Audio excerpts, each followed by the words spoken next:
예수를 믿다 보면 불편한 질문을 우리는 직면하게 됩니다. 그 중에 하나가 당신은 제자입니까? 이렇게 물어볼 때 참 이 대답하기가 참 곤란합니다.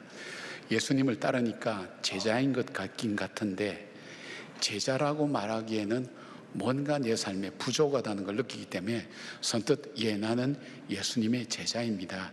이렇게 이야기하기가 참 쉽지 않죠. 여러분 다 옆에 사람 한번 물어보실까요? 이 불편한 질문을 하면서 피차 아까 인사하면서 좋은 관계 쌓았는데 지금 서로 불편한 관계 만들면 어떡할까요? 그래서 제자라는 게 뭘까? 이 제자의 특성이 뭘까? 그럴 때 수석의 황명한 목사님이 참 잘 정리를 하셨더라고요. 제자라는 것은 예수님을 가장 사랑하는 사람. 그 다음에 자기에게 주어진 십자가를 짊어지고 기쁘게 가는 사람. 그리고 또 하나의 특징 중에 하나는 신앙에 방해되는 것들을 포기하고 버릴 줄 아는 사람. 바로 그 사람이 제자다. 그렇게 이야기를 합니다. 제자입니까? 라는 질문을 좀 더 명확하게 우리가 이해하기 위해서는 다음 질문이 좀 도움이 될 거예요. 두 가지를 물어봅니다.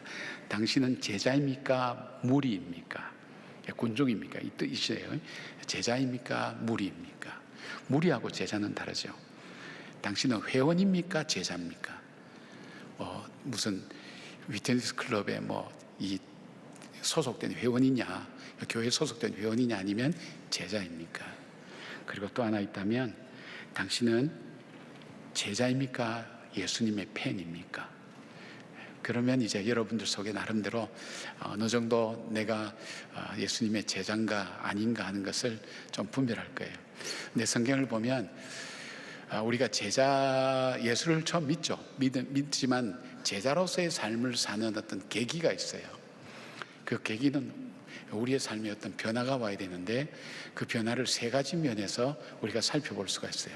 제가 종종 말씀드렸듯이 이 세 가지 변화가 뭐냐면 제일 먼저 자아관이 바뀌어야 돼요. 자아관. 두 번째는 이 가치관이 바뀌어야 되고 세 번째는 세계관이 바뀌어야 돼요. 이것이 변화가 일어나는 거예요. 이것이 변화될 때 제자로서의 삶을 살게 되고 예수님을 가장 사랑하게 되고 예수님이 나에게 맡겨주신 십자가를 내가 기쁨으로 지고 갈 수 있고 그리고 내가 예수님을 따르기에 내가 좋아 보이고 귀하게 보이지만 그것을 포기할 줄 아는 그 삶의 선택을 하며 살아갈 수 있는 사람이 바로 이 세 가지 변화가 일어나는 거예요. 이 세 가지 변화를 우리가 조금씩 살펴보면서 정말 나는 예수님으로 제자로 어떻게 살아갈 것인지를 생각하면서 이 양의 믿은 예수 정말 제자로서 한번 살아보자, 그런 마음의 결단들이 이루어지고 또 성령께 도움을 요청하는 그런 여러분과 제가 되었으면 좋겠습니다. 첫 번째, 자아관의 변화가 있어야 됩니다. 26절 보니까 무릇 내게 오는 자는 자기 부모와 처자와 형제와 자매와 더욱이 자기 목숨까지 미워하지 아니하면 능히 내 제자가 되지 못하고 라고 그렇게 말씀합니다. 예수님이 말씀하시는 제자의 조건입니다. 이것은 이해하기 좀 어렵죠. 그러나 히브리어 사용 용법에 의하면 우리가 미워해야 된다라는 말은 더 사랑할 것이 있다라는 말을 강조한 말입니다. 내 가족보다 내 목숨보다 더 사랑해야 할 것이 있는데 바로 예수님을 가장 사랑해야 된다는 것입니다. 이것이 가능하기 위해서는 자아관의 변화가 일어나야 하는데 이건 다른 말로 바꾸면 정체성의 변화입니다. 정체성의 변화. 이 자아관이라는 것의 사전적 의미는 한 개인이 자기 자신에 대해서 가지고 있는 의식과 생각을 말한다, 이렇게 설명합니다. 쉽게 말씀드리면 자아관을 구성하는 그 요소가 뭐냐면 내가 어릴 때 경험했던 일들, 내가 공부하고 배웠던 것들, 그리고 다른 사람이 나에 대해서 칭찬하거나 하여튼 속상한 얘기를 했거나 평가하는 그런 일들, 거기에다가 자기의 지식, 자기의 소유, 자기의 지위 같은 것이 뭉쳐지면서 하나의 신념 체계가 만들어지는 거예요. 내가 내 자신을 나는 어떻게 생각하는가 하는 것이 만들어지는 겁니다. 그래서 살고 있어요. 자기가 자기 자신에 대한 생각을 갖고 살아가고 있어요. 나는 못났다, 나는 하는 일이 왜 실패하느냐, 이렇게 생각하는 사람도 있고, 그래 패배의식으로 살아가는 사람도 있고, 나는 잘났다, 나는 최고다, 뭐 이런 마음 가지고 살아가는데 이 둘 다 똑같이 위험한 생각이에요. 근데 그리스도인의 자아과는 세 가지 의식이 있어야 돼요. 첫째는 죄인 의식이 있어야 돼요. 죄인 의식. 왜 죄인 의식이냐? 우리는 내가 내 인생의 주인 되어 보려고 하나님 말씀을 어기고 하나님을 떠났어요. 그걸 성경은 죄라 그러기도 하고, 그 죄의 삭은 사망이니까 죽음이라고 얘기합니다. 그런데 하나님을 떠나고 보니까 인간에게 있어서 모든 고통과 아픔과 갈등이 우리 마음속에 들어오면서 우리 마음속에 본능적으로 하나님을 떠난 인생은 죽을 수밖에 없는 인생이구나 하는 것을 알게 되는 거예요. 이걸 알게 해주는 잣대가 뭐냐면 우리 감정 속에 불안과 두려움이라고 학자들이 그렇게 얘기해요. 우리는 본능적으로 두려움이 있어요. 불안도 있어요. 이것이 뭐냐면 나는 죽을 존재라는 것, 바로 그것을 아는 거예요. 이 게르케고르가 그런 얘기했죠. 사람은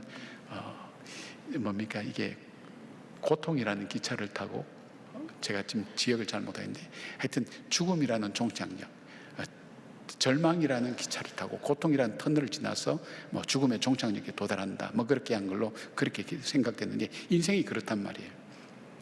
그러니까 내가 나를 위해서 할 수 있는 것이 아무것도 없다는 것을 깨닫게 됩니다.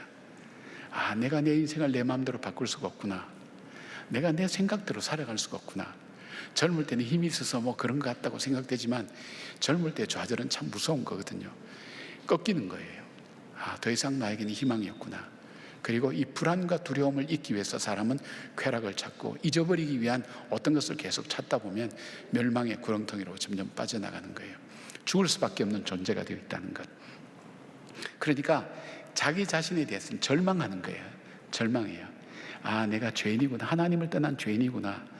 하나님을 떠난 죄인에게는 정말 참 소망이 없구나. 그 후에 죽음은 정해진 것이고 그 후에는 심판이 있고 멸망으로 가는 길이 바로 나의 인생의 모습이구나. 이 죄인의식이 있단 말이에요. 이 죄인의식에서 나오는 우리의 삶의 태도가 뭐냐면 겸손이 거기서 나와요. 그러니까 죄인의식만 가지고 있으면 패배의식인데 다시 다른 부분들이 보완이 되기 때문에 이 겸손이 와요.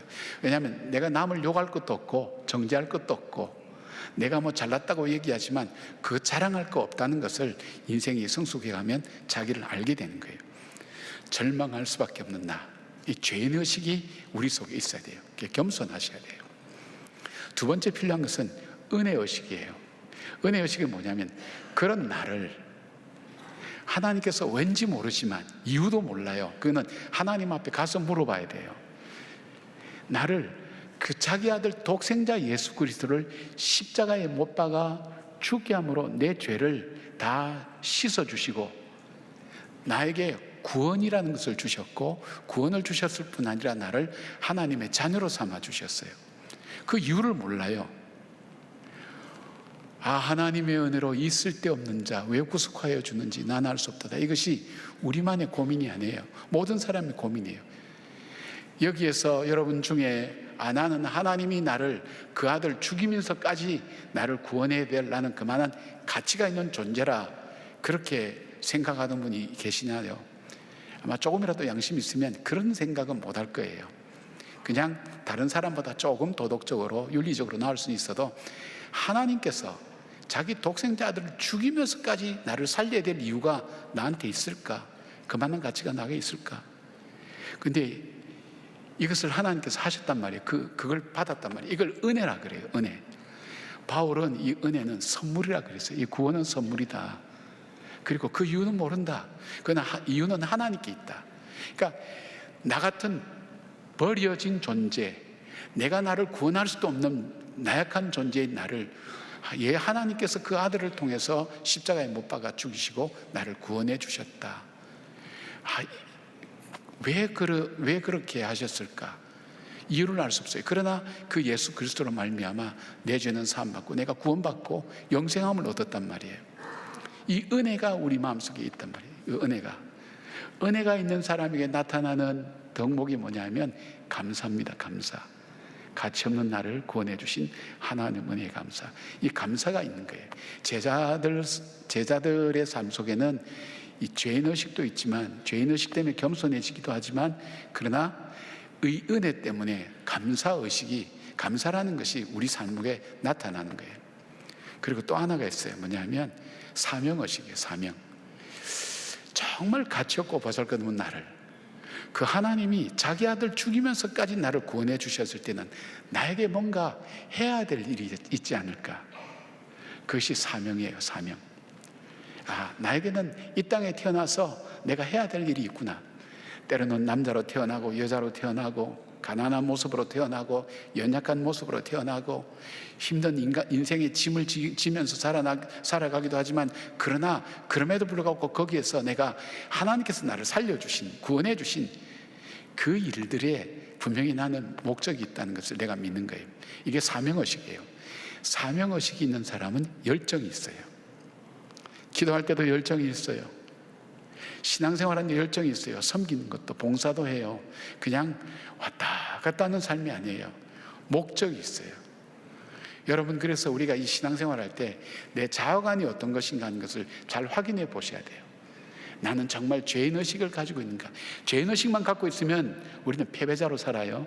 그러나 거기에 은혜의식이 들어가고, 은혜의식이 이게 우리가 없어지면 자만하기도 하고 그리고 교만하기도 하는데, 하나님이 은혜라고 생각하니까 감사한 거, 열정이 있으니까 내가 하나님 앞에 정말 사명을 다해서 내가 살아야지, 그런 사명의식을 가지고 사는 거예요. 그냥 왔다 갔다 하는 것이 아니라, 내가 가정생활을 해도, 그 다음에 내가 장애인 아이를 내가 기른다 할지라도, 또 참 원수 같은 남편과 함께 살아도, 정말 여우 같은 여자와 함께 살아도, 정말 견디기 어려운 시대의 어려움들, 이런 모든 면들이 내 삶 속에 있다 할지라도 주님이 나에게 사명으로 맡겨주셨구나, 그런 마음을 가지고 임하는 자세와 태도가 달라지는 거예요. 이게 제자의 삶이에요. 우리 옆에 있는 사람에게 한번 물어보실래요? 당신은 제자입니까? 한번 물어보십시오. 네. 괜찮아요. 느낌 아니까.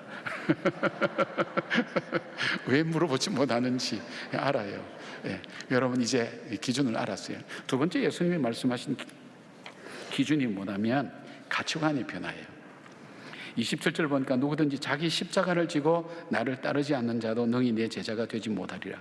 주님은 부정적인 의미로 했죠. 제자가 되지 못하리라 했는데, 자기 십자가를 지고, 어떤 말씀 보면 자기를 부인하고 자기 부인하고 자기 십자가를 지고, 그러니까 자기 아내하고 십자가를 같이 져야 되는 걸로 그렇게 해석하는 사람들이 아닙니다.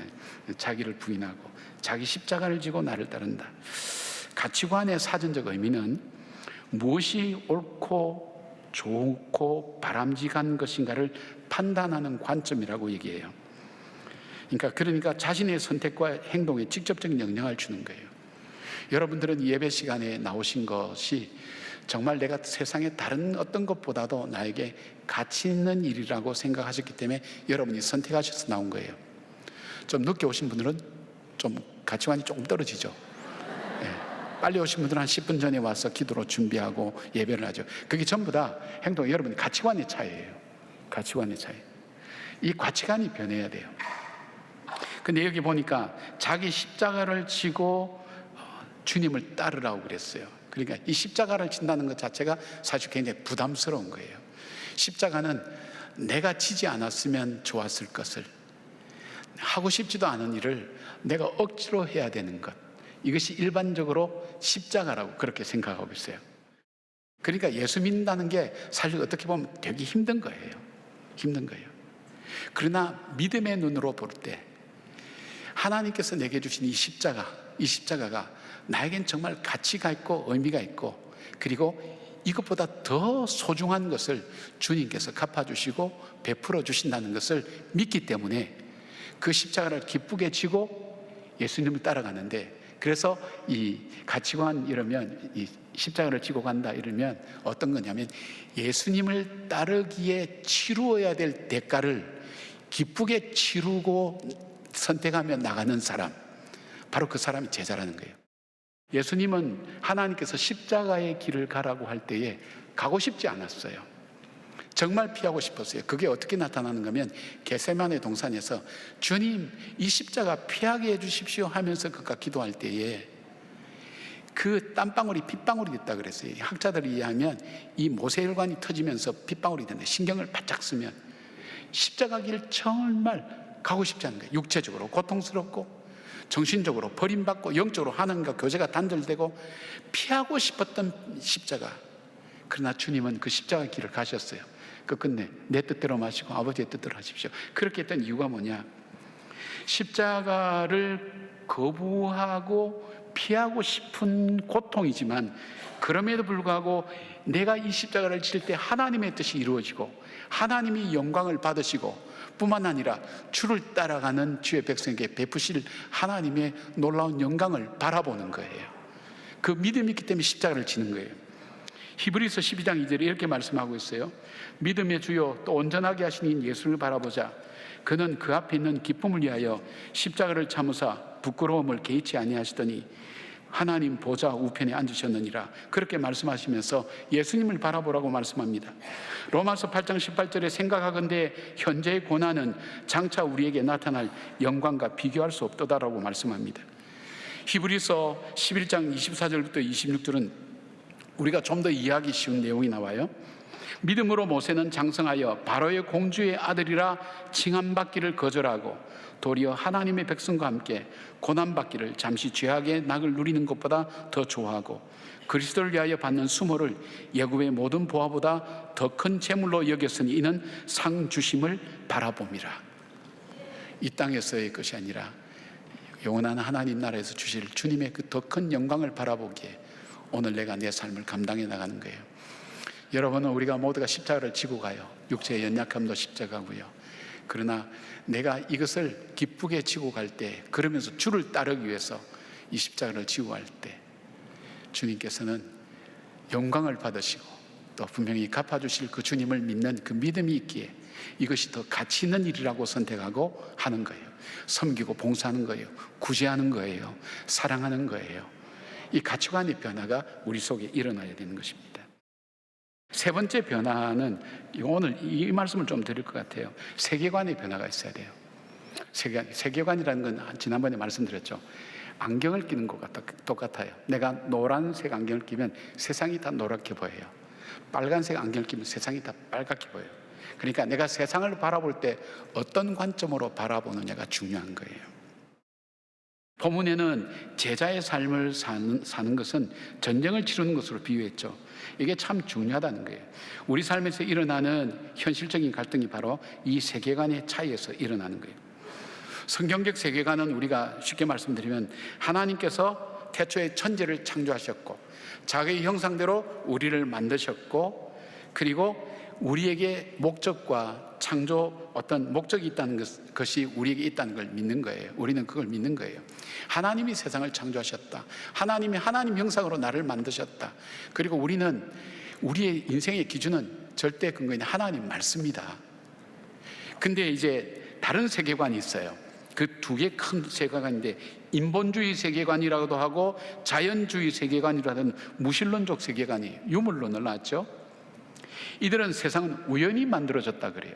우리가 진화론을 많이 공부했는데 진화론에서 풀지 못하는 문제가 몇 가지 있어요. 하나는 어떻게 무에서 유가 만들어졌느냐? 대답 못해요. 우연히 만들어졌다 그래요. 그리고 생명이 없는 무기질에서 생명이 있는 유기질로 어떻게 만들어졌느냐? 그것도 대답 못해요. 어떻게 절 설명할 수 있어요? 진화에서 만들어졌다 그래요. 인간은 어떻게 만들어졌냐? 인간은 원숭이가 진화해서 사람이 되었다. 진화에 대한 얘기를 하는 거예요. 그걸 우리는 교과서를 배우고 그걸 진리로 받아들여요. 근데 우리는 어떻게 믿어요? 하나님이 창조하셨다고 그렇게 믿죠. 그리고 인간의 도덕적 기준, 그것은 개인의 선호도에 따라 달라진다. 좀 더 확대하면 공동체의 공통적인 가치에 의해서 인간의 옳고 그름이 판단되어진다. 그러니까 이북에서 옳고 그른 기준하고 남한에서 옳고 그름의 기준이 달라요. 예수 믿는 사람이 옳고 그름의 기준이 다르고 세상 사람들이 달라요. 왜요? 이 옳고 그름이 틀림의 기준이 우리는 하나님 말씀에 있지 내 생각이나 내 뜻대로 있지 않아요. 그래서 자기 보기에 좋은 대로 행하는 삶, 사사기의 삶이 그거잖아요. 그럴 때 인간은 결국 파멸에 빠지게 됐죠. 멸망하게 됐죠. 우리의 기준은 그거예요. 그 다음에 사람의 가치는 그 사람 자체의 가치는 게 아니라 그 사람이 얼만큼 합리적인 사고를 하느냐, 자아성찰 능력이 있느냐, 소통 능력이 있느냐에 따라서 결정되는 거예요. 신도 없다. 그리고 절대자도 없다. 이 세상에는 절대라는 건 없다. 그러니까 상대적이에요. 상대적이란 말을 여러분이 좀 이해하기 쉽게 하면, 여러분 보통 이런 얘기 할 거예요. 괜찮은 사람 만나면 당신은 당신대로 옳고 나는 나대로 옳고, 당신은 당신 좋아하는 거하고 난 나 좋아하는 거하고, 나도 당신 인정하고 당신도 나를 인정하고. 우리가 그렇게 합니까? 물론 작은 일에서 그렇지만 근본적인 면에서는 우리의 기준은 뭐예요? 하나님 말씀이 기준이에요. 하나님 말씀이 아니면 틀린 거예요. 잘못된 거예요. 그것을 우리가 확실하게 구분을 해야 돼요. 하나님이 세상을 창조했다. 하나님이 창조한 세상, 세상에 인간을 하나님이 만드셨다. 그것을 우리가 믿고 사는 거예요. 이 믿음을 갖고 있는 것이 얼마나 중요한가 하는 것을 역사적으로 많이 나타나고 있어요. 예를 들면 이 고대 국가 중에 스파르타라는 나라가 있었어요. 이 나라는 유물론이나 이쪽을 찾죠. 인본주의적 세계관을 갖고 있죠. 이 나라는 아이가 8살 혹은 12살 되면 이 아이를 테스트해요. 건강이 안 좋구나, 좀 정신상태가 시원찮으면 절벽에서 떨어뜨려 죽여요. 왜요? 앞으로 우리 공동체에 도움이 될 만한, 유익이 되지 않고 짐이 될 만한 사람이라면 죽이는 거예요. 왜 그것이 가능하죠? 가치가 없다는 거예요. 가치가, 하나님께서 우리를 창조하시고 만드시고 우리 자체에 가치가 있다. 이것이 있으면 우리는 때로는 연약해도 부족해도, 세상에 연약한 사람들이 얼마나 더 많은 일을, 그 귀한 일을 많이 했습니까? 역사 속에서 한번 생각해 보십시오. 근데 그런 생각이 아니면 그런 마음을 가지고 가차없이 죽일 수도 있다는 거예요. 그게 지금 여러분 살 때 지금 보편적으로 있으니까 잘 모르지만, 정말 이 줄을 잡아 당기고 하면 그 끝에 딱 매여 있는 나무가 뭐냐를 보게 되면 그 행동이 어떤 것인가 하는 것을 이해가 된다는 거예요. 근데 문제는 뭐냐면 이 세계관이 두 개가 충돌하는 거예요. 우리가 성경적 세계관과 그리고 이 인본주의적 세계관이 충돌하는 거예요. 하나님이 있다 없다, 하나님이 창조했다 우연이 됐다, 이것에 따라서 근본적인 것이 다 틀어지게 되는 거예요. 그래서 이것이 요즘 사회 갈등의 구조를 만들고 있는 거예요. 하나님의, 저는 그렇게 믿어요. 하나님의 진리는 교회 안에서만 진리가 아니라 여러분 가정에서도 직장에서도 사회에 나가서도 하나님의 진리는 확실하죠. 예, 이거 대답 확실하게 하고 지나가야 돼요. 분명히. 그죠? 예. 구조가 뭐죠? 또 그렇게 질문하시면 안 되고. 예. 하나님께서 창조하셨다는 것. 예. 그런데 그리고 우리는 이 말씀대로 살 때 정말 우리가 인간답게 살고 정말 평안하고 복되고 의와 희락과 화평이 넘치는 나라로 살아갈 수 있다고 믿기 때문에 이 말씀을 따라 사는 거예요. 근데 절대라는 것은 없다라고 얘기하는 이 시대에서 만들어내는 예가 하나 있어요. 아주 작은 예예요.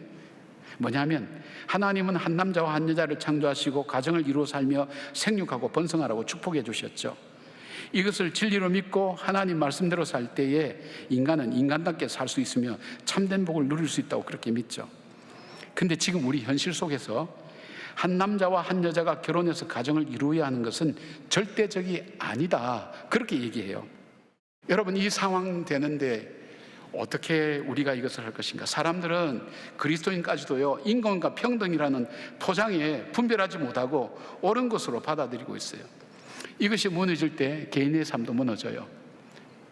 사랑하는 여러분, 우리는 인권과 평등, 평화, 정의가 하나님으로부터 온다는 것을 우리 믿어요.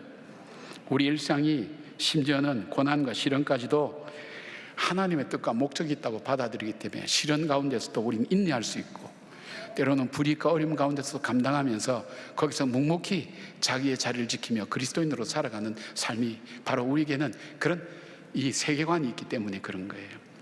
자, 제자로 따라가는 삶, 세 가지 변화가 있어야 된다 그랬죠. 자아관, 그 다음에 가치관, 세계관. 이 세계가 변화되지 않으면 우리의 삶이 변하지 않아요. 그냥 교회만 왔다 갔다 하는 교회 문화생활을 누리는 사람에 불과해요. 정말 예수를 따라가고 정말 소금이 그 맛을 잃으면 그 본질을 잃어버리는 것처럼 그리스도인의 본질을 잃어버리는 거예요. 사랑하는 여러분, 너희는 이 시대를 분별하라 그랬어요. 때가 악하니라고 그랬어요. 이 시대를 분별하고 정말 예수님의 제자로 살아가는, 이 양에 우리가 예수 믿을 때 말씀대로 정말로 우리가 한번 그렇게 믿어보자, 그런 마음을 가지고 성령님의 도움을 요청하고 정말 바로 믿을 수 있도록 하나님 이 시대 속에 살아갈 수 있도록 저희들을 도와주십시오. 그렇게 기도하는 저와 여러분 되기를 바랍니다.